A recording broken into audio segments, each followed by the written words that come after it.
સવારમાં મસ્ત મજાના નાહી ધોઈને ક્યાર થઈને આવ્યા હતા આપણે ધાબે ઉપર ને ધાબા ઉપર હવે 2 દિવસથી વરસાદે પોરો લીધો છે. પછી આપણે આવી ગયા હતા નીચે નાસ્તો કરવા અને મારો ભાણો થઈ ગયો હતો ભણવા માટે તૈયાર.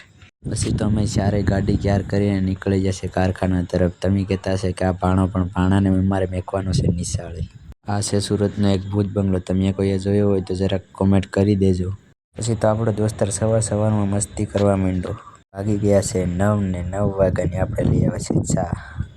ઘણાય કહે કે ચા ન પીવાય, ચાનું વ્યસન સારું નહીં, પણ ભાઈ ચાના શોખીનને કોફીના મોહ ન હોય. અને ગમે એટલો ઝઘડો થયો હોય તો એક રકાબી ચામાં સમાધાન થાય.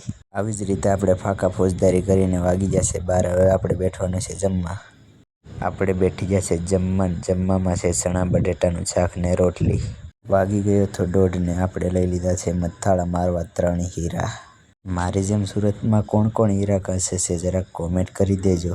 આપણે છે તળિયાના કારીગર, પણ હવે ઝડપ નથી આવતી એટલે મથાળામાં શીખીએ છીએ. પડી ગઈ તે હાંજ ને આપણે મારી દીધા છે 53 હીરાના મથાળા મેં ને મારા ગુરુએ. તમે કહેતા હશો કે બેય થઈને 53 હીરા કેમ, પણ ભાઈ મારા ગુરુને પણ મારી જેમ ઝડપ નથી.